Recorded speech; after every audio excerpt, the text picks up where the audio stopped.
तो आप पढ़ते हैं बेटा ट्रांसपोर्ट ऑफ O2। ठीक है, transport of O2।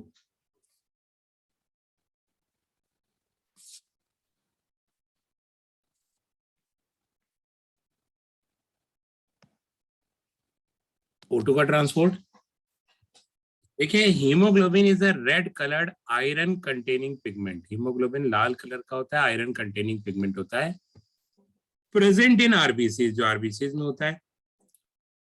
O2 can bind with haemoglobin in a reversible manner to form oxy haemoglobin. बताया था आपको, O2 रिवर्सिबल मैनर में ज्वाइन करता है, लूजली और रिवर्सिबली वो अटैच होता है किसके साथ? हीमोग्लोबिन के आयरन के साथ। इसीलिए इस प्रोसेस को हम ऑक्सीडेशन नहीं कहते, बल्कि इस प्रोसेस को हम कहते हैं ऑक्सीजनेशन। जब HbO2 के साथ जुड़ता है तो उस प्रोसेस को हम क्या कहते हैं? ऑक्सीजनेशन। ऑक्सीडेशन नहीं, क्योंकि कोवेलेंट बॉन्ड नहीं बनाता, वरना तो आसानी से छूटेगा ही नहीं। तो लूजली और रिवर्सिबली बाइंड करता है HbO2 से, that process is known as oxygenation. आगे लिख रहा है कि जो हर हीमोग्लोबिन का मॉलिक्यूल है, आप जानते हो, that can carry a maximum of 4 molecules of O2। Her haemoglobin का मॉलिक्यूल 4 ऑक्सीजन के मॉलिक्यूल को कैरी कर सकता है।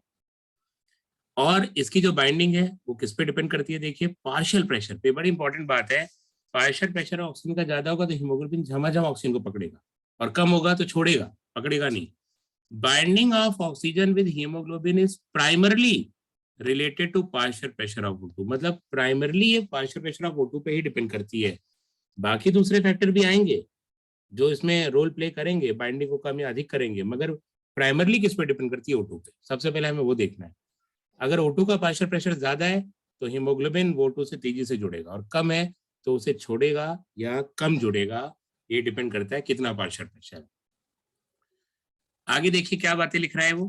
प्राइमरली O2 पे डिपेंडेंट है, मगर partial pressure of CO2, hydrogen ion concentration and temperature are the other factor which can interfere with this binding. माना कि प्राइमरली ये पार्शियल प्रेशर ऑफ O2 पे डिपेंडेंट है, हीमोग्लोबिन O2 के साथ जुड़ जाएगा, एफिनिटी बढ़ जाएगी। अगर पार्शियल प्रेशर ऑक्सीजन का ज्यादा है तो हीमोग्लोबिन ऑक्सीजन से जुड़ जाएगा।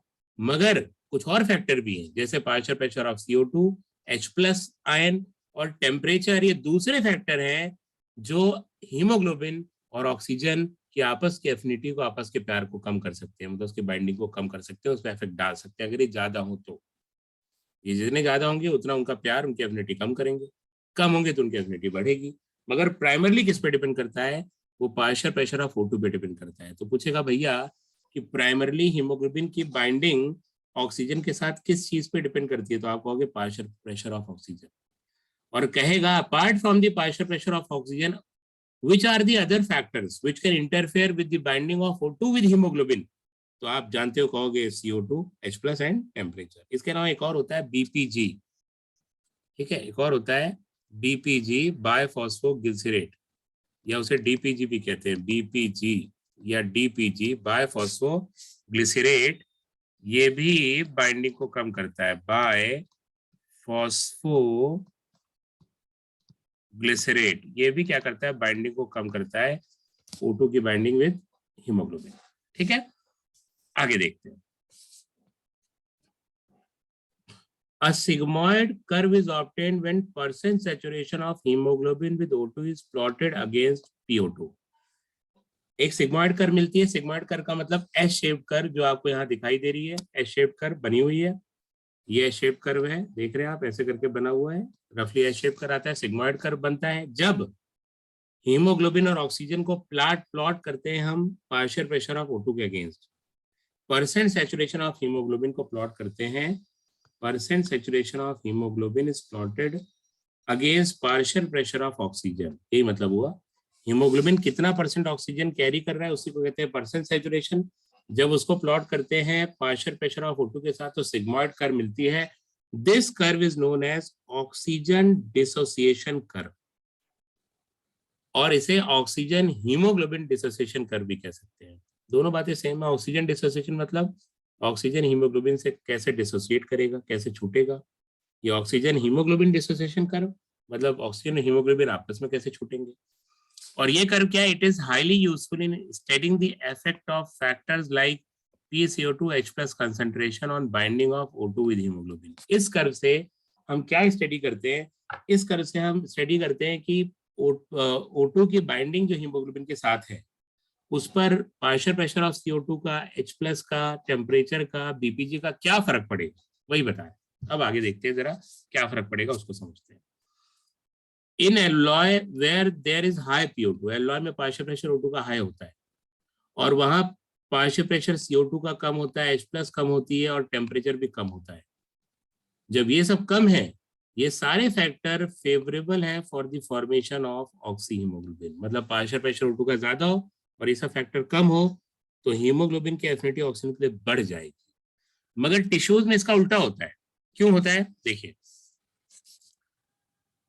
इन टिश्यूज वेयर लो PO2, जहां पर पार्शियल प्रेशर O2 का लो होता है क्योंकि O2 लगातार टिश्यूज यूज कर रहे हैं, ठीक है, हाई PCO2 होता है। क्या होता है? हाई PCO2 होता है। हाई PCO2, वहां पर हाई H+ भी होता है, हायर टेम्परेचर भी होता है। ऐसे में ये कंडीशंस किसके लिए फेवरेबल है? Dissociation of oxygen from haemoglobin. क्योंकि यहाँ पर PO2 कम है, बाकी फैक्टर ज्यादा है, अधिक है जो हमने डिस्कस किए, इसीलिए हीमोग्लोबिन की एफिनिटी ऑक्सीजन के लिए घट जाती है टिश्यूज के पास और ऑक्सीजन को छोड़ देता है। This clearly indicates that O2 gets bound to hemoglobin in the lung surface and get disassociated at tissue। जो क्लियर कट बता रहा है कि O2 वो हीमोग्लोबिन से लंग के सरफेस पर होता है, एलॉय के पास जुड़ता है और टिश्यूज के पास अलग हो जाता है और वो टिश्यूज को मिल जाता है। आगे इसने लिखा है कि हर 100 ml of oxygenated blood can deliver around 5 ml of O2 to tissues under normal condition। इस तरह से हर 100 ml ब्लड वो 5 ml O2 टिश्यूज को देता है नॉर्मल कंडीशन में। कैसे, ये मैं बताऊंगा। थोड़ा सा कर्व को भी समझ लेते हैं, इस चीज को भी बताऊंगा पॉइंट को। पहले हम कर्व को जरा समझते हैं कि कर्व में क्या चीजें हमें जाननी। देखिए, जब CO2 ज्यादा होता है, H+ ज्यादा होता है, टेम्परेचर ज्यादा होता है, BP ज्यादा होता है, तो curve shift towards the right. इसे हम कहते हैं right shift. Right shift, curve right की तरफ शिफ्ट कर जाता है।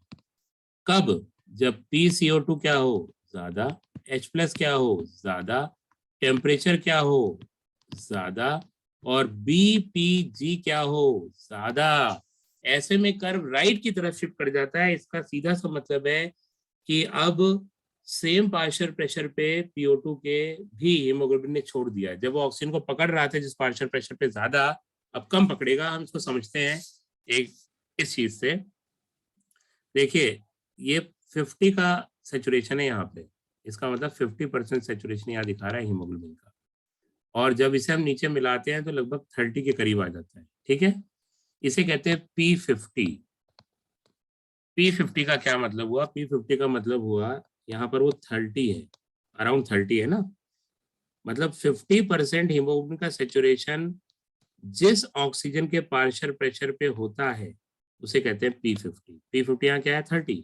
That partial pressure of oxygen at which hemoglobin is 50% saturated with oxygen is known as P50। यहाँ पर देखिए, कर्व जब राइट में शिफ्ट हुआ तो P50 जो है ना वो क्या हो गया? बढ़ गया। देखिए ना, अब यहाँ पर आएगा, कितना ज्यादा बढ़ गया इधर कहीं, ये थोड़ा और कम रफली बना दिया हमने। तो इसका मतलब पहले 30 पर ही 50% हीमोग्लोबिन ने ऑक्सीजन पकड़ रखा था, अब 30 से कहीं ज्यादा पर 50% हीमोग्लोबिन ने ऑक्सीजन पकड़ा है। और 30 पे अगर आप देखिए, ये देखिए, तो मैक्सिमम हीमोग्लोबिन ने ऑक्सीजन छोड़ दिया है। इससे कंपेयर कीजिए, पहले 30 के पार्शियल प्रेशर पे जब ये लोग ज्यादा नहीं थे, तब 30 के पार्शियल प्रेशर पे 50% हीमोग्लोबिन ऑक्सीजन से भरा था, और अब जब ये सब ज्यादा हुए तो कर्व नीचे आ गया। तो अब 30 के पार्शियल प्रेशर पे लगभग 20 यहाँ कर्व में रफली दिख रहा है, 20% हीमोग्लोबिन ऑक्सीजन से भरा है, मतलब यहाँ 30% हीमोग्लोबिन ने ऑक्सीजन छोड़ दिया। क्यों? उसका प्यार, उसकी एफिनिटी घट गई और ऑक्सीजन छोड़ा उसने, वो ऑक्सीजन टिश्यूज को मिल गया, ठीक है। और अगर ये सब चीजें कम हो, ये सब चीजें कम हो, तो curve will shift towards the left. ये जो PCO2, H+, टेम्परेचर, BPG ज्यादा है तो राइट शिफ्ट होता है, और अगर ये कम हो तो किधर होता है? Left shift. इसका मतलब एफिनिटी बढ़ जाती है। अभी बताया, ये सब ज्यादा है तो हीमोग्लोबिन का प्यार, उसकी एफिनिटी ऑक्सीजन घट गई, और ये सब कम है तो एफिनिटी बढ़ जाती है। और देखिए P50 वैल्यू राइट शिफ्ट में बढ़ रही थी, पर लेफ्ट शिफ्ट में P50 वैल्यू क्या होगी, घट जाएगी। देखो 50% यहाँ पर ज्यादा इधर कर दिया, यहीं पर हो गया कहीं, ये 50% है ना, यहीं कहीं हो गया पूरा, मतलब कम हो गई। बात समझ में आ गई होगी, नहीं आई तो एक बात मोटा मोटा याद रखिए, पहले भी बताया था P50 वैल्यू ये राइट शिफ्ट में इंक्रीज करती है, क्या करती है, बढ़ती है। और लेफ्ट शिफ्ट जब कब करता है तो P50 वैल्यू घटती है। इसका मतलब जब एफिनिटी घटती है जो कि राइट शिफ्ट में हो रहा है तो P50 वैल्यू बढ़ती है, और एफिनिटी जब बढ़ती है जो कि लेफ्ट शिफ्ट में हो रहा है तो P50 वैल्यू घटती है। एफिनिटी ज्यादा तो P50 वैल्यू कम, एफिनिटी कम तो P50 वैल्यू ज्यादा। इस तरह से भी आप याद रख सकते हैं। अगर आपसे क्वेश्चन में पूछे P50 वैल्यू पे क्या फर्क पड़ेगा, बात समझे आप, क्लियर होगी ये बात मेरे ख्याल से, है ना। और इसके बाद अगर हम बात करें इस बात की कि 5 ml नॉर्मल कंडीशन में ऑक्सीजन डिलीवर करता है, ये हर 100 ml ऑफ ब्लड डिलीवर करता है बेटा, हर 100 ml of blood oxygen blood 5 ml O2 tissues को डिलीवर करता है। कैसे, देखिए 100 ml ब्लड की हम बात करें ना तो उसमें जो है 15 ग्राम हीमोग्लोबिन होता है, 15 ग्राम HB होता है हर 100 ml में, कितना, 15 ग्राम। और 1 ग्राम हीमोग्लोबिन 1.34 ml O2 से कंबाइन करता है, 1.34 ml O2।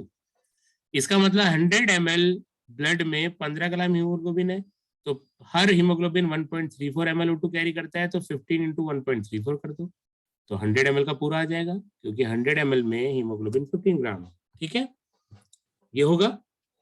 तो यहाँ पर हमने जब मल्टीप्लाई किया तो अप्रोक्सीमेट 20 आता है कि every 100 ml of blood contains around 20 approximately 20 ml of O2, लगभग 20 ml होता है, थोड़ा सा इससे कम होता है, अप्रोक्सीमेट 20 होता है। और जब ये लौटता है वेन्स में, आर्टरीज में हर 100 ml ब्लड में 20 ml O2 होगा, ये आर्टरीज का लेखा जोखा है। पर जब ये वेन्स में लौटता है तो यही 100 ml ब्लड में 15 ml O2 बचता है केवल, कितना, 15 ml O2। पहले कितना था, 20, अप्रोक्सीमेट ले रहे हैं हम, अब 15। तो कुल मिला के इसका मतलब टिश्यूज को कितना लुटा दिया इसने ऑक्सीजन, 5 ml टिश्यूज को दे दिया, और क्योंकि इसके पास 15 ही बचा तो इससे पता लगता है, इसी कैलकुलेशन से 20 का 15 हो गया कि 5 ml नॉर्मल कंडीशन में देता है। साथ ही साथ मैं आपको बता दूं, जब हम स्ट्रीनियस एक्सरसाइज करते हैं, थकाऊ एक्सरसाइज, स्ट्रीनियस एक्सरसाइज, ऐसे केस में every 100 ml of blood delivers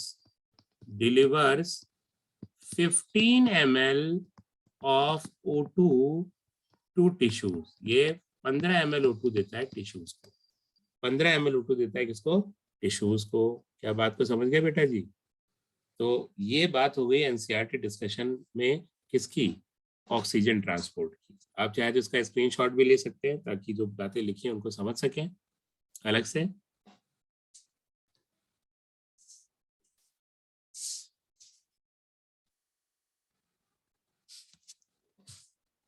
ठीक है बेटा जी, अब हमें पढ़ना है transport of CO2, transport of CO2। ठीक है,